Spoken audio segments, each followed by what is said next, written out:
Einen wunderschönen Nachmittag hier in Wien. Willkommen bei uns im Vortragssaal 3. Wir dürfen jetzt das letzte Thema für Sie vorstellen, und zwar Study in India. Selbstverständlich kann man nicht nur in Österreich oder Europa studieren, sondern auch in Indien. And to study in a foreign country is definitely an option. And so why should we study? Why won't we study in India? How it works in a few minutes, we will know. We welcome today Mr. Aniket Mandavgane. Thank you. Is this right? Yes. You are a secretary from the Ambassador of India here in Vienna. So really, I'm glad that you are here and we listen now. Please. Thank you. Thank you for that introduction. As you mentioned, I am the first secretary in the Indian Embassy, and I look after all the political bilateral issues with Austria, and also with regards to promotion of education, the India as a destination of education. I will start with my presentation. What I am planning to do is, first, there is a short video about study in India, which includes some testimonials of foreign students who have studied in India, and it would provide an overview as to why should you consider studying in India as an excellent option, and then I would go into the details of this. So let's start.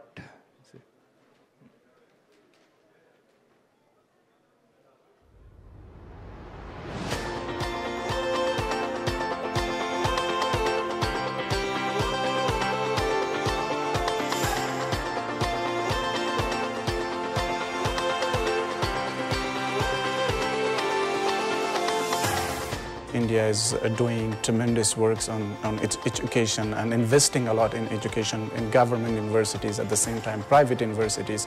So I thought that I should go to India just to equip myself with the new knowledge, technologies and education system of India.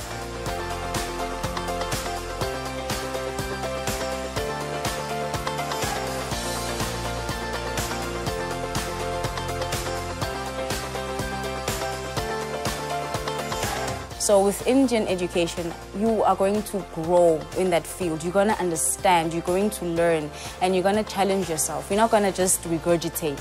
You're going to be creative in your answers if you want good marks. And that's something that I took here and I really like it.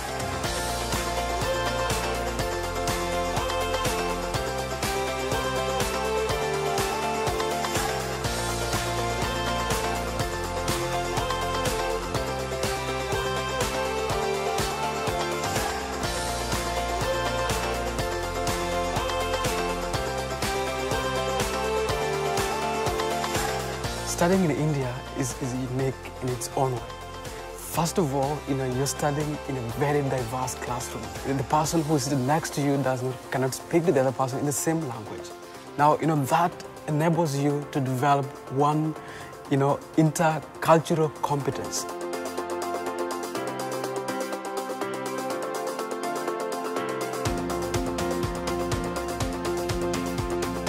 It has shown me the path to my future, like what I actually want to do because of studying here, and because of the teachers, because of the help and cooperation that I'm getting from everyone.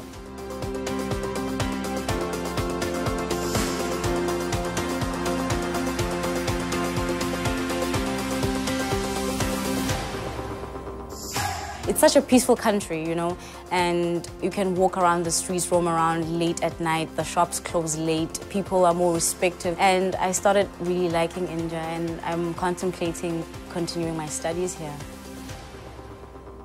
These 2 years has been a condemned part of me coming to India. To put it subtly or elaborately, it's been a joyful moment.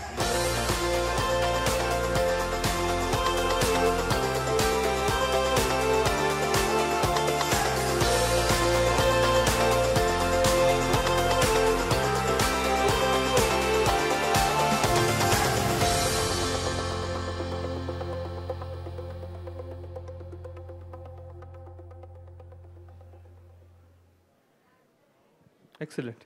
So I think that has gotten you as excited about studying in India as I am. Let's go to our next part of the presentation. Why is India such a good destination for studying? As you can see, India has the world's third largest higher education system. There are over 800 universities and now about roughly 35 to 40,000 colleges in India where you study a large diversity of educational curricula. We are the second largest English-speaking country, and in terms of the number of English speakers that India has. In terms of food, again, there is a huge diversity. It has a very convenient public transportation system with the world's second largest road network, world's third largest railway network. So once you go into India, it's very easy to travel around. So you get a very well-rounded experience of studying in India, because studies is not just about studying in the university or in your classroom, but also experiencing the culture and then going out, traveling and stuff. In terms of the base for startups in the world, so the opportunities after graduation, and so India is focusing a lot on encouraging entrepreneurship, for encouraging the new startup culture, and India is now the fourth largest base for startups in the world. Also in terms of the unicorns, like the companies that are startups and now have attained a $1 billion valuation, India again is number 4 in the world in terms of the number of unicorns. Bollywood, of course, is one of India's strength, and then what helps promote India across the world. Why to choose India is you can get world-class education at affordable prices. So the courses are delivered in English, and it's in terms of the comparable standards of education, the prices at which the courses are offered, also the cost of living in India, everything, if you look at it as a package, is one of the most affordable systems for education in the world. India, as you know, we have a very strong tradition of information technology, communications technology, and services industry, which is one of the most important areas that drive global economic growth these days. So studying that in India would certainly give you an advantage. More than 200 of the Fortune 500 companies hire directly from Indian campuses, and as of now, if you look at the CEOs of some of the largest companies in the world, they are people of Indian origin who have studied in India, who have benefited from the Indian system of education. In terms of visas and everything, so I will now speak a little about the Study in India, which is a new program that has been started by the government of India, which helps facilitate this entire process. So you do this as a part of the Study in India portal, and then it facilitates your visas. It's one portal from where you can apply for admissions to a large number of excellent universities and colleges in India. In terms of the areas of study, so there are over 2,600 plus courses offered at undergraduate, postgraduate, as well as PhD level from a diverse streams. So architecture, arts, science, pharmacy, law, management. And besides this also, there are other courses which are extremely relevant or attractive to foreign students, which are the niche courses, as they are said, which are courses like certificate courses for 3 months or 6 months or 1 year in yoga, in Ayurveda, in Tibetan medicine or Tibetan language, Hindi language, which is a very attractive option, in Sanskrit language. So there are lots of these niche courses which are also offered as a part of the Study in India package, which through which you can enroll to these courses in some of the excellent institutions in India. In terms of the living costs, so as you can see, overall the monthly accommodation about $80, so total, as the living cost comes to just about $250 if you want to live and study in India. If you add that to the average tuition fee, overall annual total comes to just about $5,000 annually, and which you compare to some of the other countries which offer English language education and of this excellent quality, it is much, much lower. So it is an excellent option for everyone to consider. IITs, which are the Indian Institutes of Technology, the Indian Institutes of Management, and the National Institutes of Technology, these are some of the best centers of excellence in India for the engineering or technology courses, the STEM courses and stuff. And through the Study in India portal, you can apply for studying at some of these institutes, as also getting scholarships for your courses. So as of now, we offer over 2,000 scholarships for up to $3,500 per year, which include tuition fee, accommodation, your boarding and everything. And the fee waivers are for over 21,000 seats across the country. And for this, there is a new exam that the government has started conducting, which is the IndSat exam, which is an online exam of 90 minutes duration with verbal, quantitative, and logical abilities. And with this, a merit list is created, and then based on the number of the institute that you are applying and the number of students, based on the merit list, you could be awarded fee waivers. So there are full scholarships, and then 100% fee waivers that are provided by the institute, 75% fee waiver, 50% fee waiver, or even 20% fee waivers. The visa application process has been extremely simplified for students who wish to study in India. So the visas are issued for about 5 years, also depending on the duration of the courses. Then the fees are also extremely affordable. There is an online portal that you can visit, and then there is an online application for the visa. For the parents or other family members who wish to accompany the student or who wish to visit the student on family visits, there are different kinds of visas, which again is extremely easy to obtain. This is the last slide in my presentation, which if you wish to avail of the Study in India scholarship and fee waivers, please register at this site. And we also have some brochures which are at the India stall at A17, so please visit. And in case you want some more information, we can provide it to you there. And most of it is also available on this website, which is studyinindia.gov.in. Besides this, at the Indian Embassy in Vienna, we also offer internship opportunities to students who are studying and who have proficiency in German language and in English language as well, who wish to get an experience of how embassies work. So, and then these are short-term internships, so like 3 months to 6 months and stuff. So in case anyone is interested, you can register at our stall and we can then interact about this on email. For Hindi language, there is a national level center of excellence called as the Kendriya Hindi Sansthan, which is like the Central Institute for Hindi, which is located in Agra, where the Taj Mahal is also located. And the Kendriya Hindi Sansthan is presently offering scholarships for foreign students to apply for the Hindi language courses. So in case anyone is interested, you can write to us and we will share with you the format for application for this course. It covers everything, like your travel, accommodation, the course fee and stuff.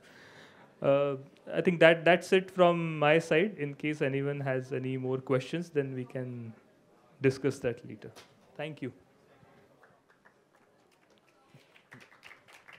Hat wer Fragen? Are there any questions?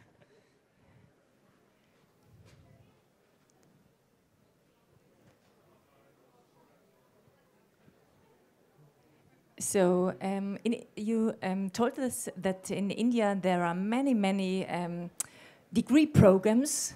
How can you help in Austria to find the perfect program for some Austrian people? As I said, so if you go on this portal, Study in India program, you can there are different filters through which you can sort the program. So based on your interest, based on the level of education that you have already attained. So people who have just completed their 12th standard or the higher school certification, they can then apply for the graduate studies, so undergraduate programs. And so if you select undergraduate, then depending on your field of interest, it would provide you a list of programs as well as the institutes where the programs are available, and also out of those institutes which are the ones that are also offering scholarships. So you can choose from amongst those institutes and then apply through the portal also. Okay. Yeah. And are there any admission procedure for to start? Like any international study program, so there is a brochure that you have to first obtain, and then based on the information provided in the brochure, there is a admission form, and then you need to write directly to the institute and then secure admission. And once you have the admission, then you can also apply for this the IndSat examination, to avail of the scholarships as well. So the fee waivers that are provided by the institute, those are provided based on your admission to the institute, and then there are different criteria that the individual institute also applies. Whereas the scholarships that are offered by studying in India, those are purely based on the score that you obtain in the INSAT examination, and then they have a certain system through which they come up with a merit list for the scholarships. Okay, and is a diploma or a certificate from the language, from the level of English, is this also necessary? Because the courses are in English, so for most of the courses you do require a certain proficiency in English language as well. Yeah. Okay. Yeah. Okay. Thank you. Ja, ich komme zu Ihnen. Yeah. How is the recognition in Europe from the studies? As of now, directly, how do you say, for the professional courses, the recognition is still being worked out with individual countries. For the courses in humanities, for the courses in basic sciences and all, the recognition is already there. But recognition in terms of like mutual recognition, whether you can take credits from a certain course and complete the course in Europe and all of those sort of agreements, those are based on the inter-institute agreements. Whereas if you wish to do your graduation in India and then come and do your postgraduate studies in Europe, or if you want to, you have already done your graduation or PG in Europe and you want to do your PhD doctoral studies in India, all of that is already available. So because there is a large number of Indian students who are studying in Europe, and also not a very large number of European students who are studying in India. So the architecture, a lot of it already exists. Yeah. Yeah.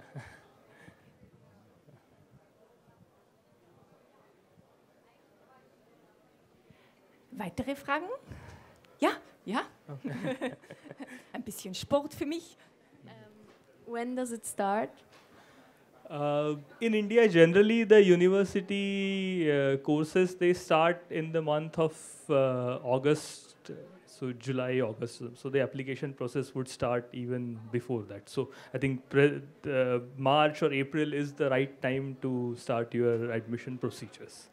And as I said, so besides the regular graduation or the postgraduate level courses, there are also other certificate courses and diploma courses which are running throughout the year at different institutes. So that you can check on either on those specific institutes or on the Study in India portal also, that when you go there, they would guide you to the individual universities or the institutes. Thank you. Thanks.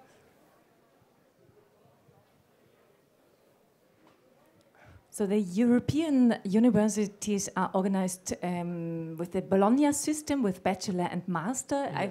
Is this the same organization in India, or is it different? It is similar. So in India, we have 10+2, which is a requirement to go into a university to start your undergraduate level courses. Then the undergraduate degree courses, those are generally 3 years. So if you are studying commerce or humanities or basic sciences, those are 3-year courses for a graduate degree. Whereas for engineering and medicine and architecture, there are different terms. So for engineering, it is a 4-year course. For others, there are certain requirements for doing your internship and everything. But generally, it is organized on the same system. So it is 10+2 as a requirement for undergraduate. After your undergraduation, then generally for most disciplines, again the post-graduation is 2 year. So there is a 2-year PG. And then depending on the number of years you take for your doctoral studies. Yeah. Okay, so studying in India is definitely studying in a beautiful country. Absolutely. Thank you so much, Mr. Aniket Mandavgane. Thank you. So, thank you. Namaste. Namaste. Danke vielmals auch an Sie, das Publikum, fürs Dabeisein. Danke der gesamten BeSt³-Crew. Perfektes Team die letzten 4 Tage hier aus dem Saal 3, wo wir das Livestreaming für Sie zu Hause anbieten dürfen. Wir freuen uns, wenn Sie immer wieder reinklicken auf den BeSt³-Kanal, den es ja auch gibt, wo Sie Themen einfach ganz bequem von zu Hause aus noch einmal nachschauen können. Wir quasi eine Bibliothek für Sie aufgebaut haben über die Jahre. Und nützen Sie heute noch, wenn Sie schon hier sind, eben auch das Angebot, sich umzuschauen. Es gibt, bis 17 Uhr ist das Angebot hier geöffnet. Fragen Sie, vergleichen Sie, stöbern Sie und Sie werden sehen, der Weg, wenn Sie in Bewegung sind, kommen eben die Dinge in Bewegung und Sie werden klarer werden und Ihre Entscheidung treffen. Auf alle Fälle darf ich mich von Ihnen hier verabschieden, Ihnen einen wunderschönen Sonntag wünschen, alles Gute auch und möglicherweise auf ein Wiedersehen im nächsten Jahr. Alles Liebe.